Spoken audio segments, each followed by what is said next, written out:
Salut tout le monde, j'espère que vous allez bien. Alors aujourd'hui on se retrouve dans une nouvelle vidéo et aujourd'hui ça va être une petite vidéo pour vous donner des petits conseils pour réussir à garder une scolarité, enfin je sais pas comment dire mais pour réussir à continuer à travailler malgré qu'il y ait pour certains des cours en distanciel totalement ou alors un jour sur deux ou une semaine sur deux. Donc ça pourrait même vous servir si jamais il y a un reconfinement dans le futur, on sait jamais, ou si vous voulez prendre des petits conseils pour réussir à travailler le soir, parce que c'est vrai qu'il y en a qui ont beaucoup de mal à travailler le soir en rentrant des cours. Donc voilà, j'espère que la vidéo va vous plaire, n'hésitez pas à liker, commenter, partager, à vous abonner et c'est parti pour la vidéo.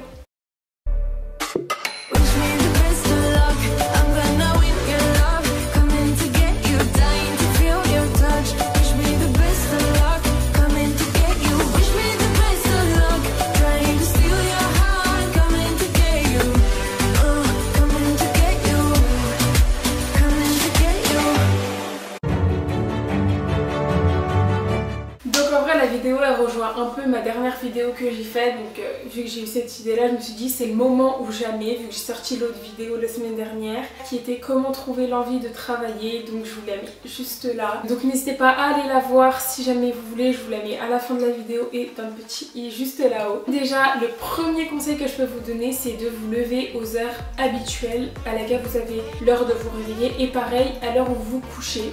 Comme ça vous permet de garder un rythme, même si vous avez cours virtuel, généralement c'est aux heures où les cours ils sont de base. Et si vous avez cours un jour sur deux ou une semaine sur deux, vraiment de bien garder un rythme du lever au coucher pour être quand même dans un mood où bon bah il y a quand même cours, je dois quand même travailler etc. tu vois. Ensuite, le deuxième conseil, donc c'est à peu près le même, c'est de continuer à manger à heure fixe. Donc en gros, par exemple si au lycée vous mangez à 13h par exemple, de garder un rythme, de manger à 13h, genre de pas manger à 16h, puis à 10h, puis enfin tu vois. Même si vous pensez pas, vos journées ne seront pas les mêmes.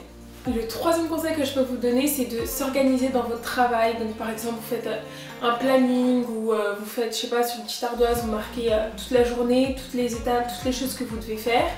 Et au fur et à mesure que c'est fait, vous les cochez ou vous les effacez, bref. Comme ça vous permet de vraiment faire tout ce que vous avez à faire dans votre journée, le travail, de le faire et tout. Et franchement, c'est que du positif parce que ça vous permet de garder toujours, comme on dit depuis le début de la vidéo, un rythme. Donc ça va un peu avec la troisième idée, c'est d'organiser ses journées. Donc comme je vous l'ai dit, vous marquez ce que vous avez à faire, pareil que pour le travail, voilà.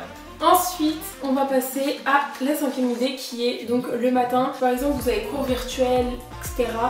De vraiment vous préparer avant, permettre de mettre votre cerveau en marche et de se dire bon ok, bon bah là je vais aller en cours, c'est le moment où je vais travailler, de faire comme si vous alliez sortir pour vous rendre au lycée ou au collège ou en études supérieures, mais en vrai vous êtes chez vous. Et puis même je trouve que se préparer c'est beaucoup mieux parce que ça permet vraiment d'entamer sa journée en fait. Si tu te prépares pas, tu profites pas ta journée pleinement parce que t'as la flemme de faire ceci, t'as la flemme de faire cela, t'es pas préparé pour sortir, enfin, c'est trop compliqué. Ensuite, la sixième idée, c'est de travailler dans un endroit rangé, aéré, sain. Comme j'ai répété dans ma dernière vidéo, en vrai ça, d'aérer au moins la pièce où vous travaillez pendant 10 minutes, de bien ranger, nettoyer votre maison ou votre chambre en fonction d'où vous habitez, de travailler sur un endroit qui est vraiment propre, qui est sain et qui est aéré, et vous serez mieux dans un mood de travail, vous aurez plus envie de travailler que si c'est le bordel partout. Et enfin, mon septième conseil, c'est un conseil qui paraît assez logique, mais bon voilà, c'est vraiment de participer aux cours virtuels ou de rendre ses devoirs à l'heure si jamais vous devez par exemple les rendre le lendemain ou dans la journée, l'envoyer par mail, et d'être là, d'être présent, de tous les faire, et comme ça vous permet de garder un rythme et vous allez être vraiment mieux pour continuer à travailler après.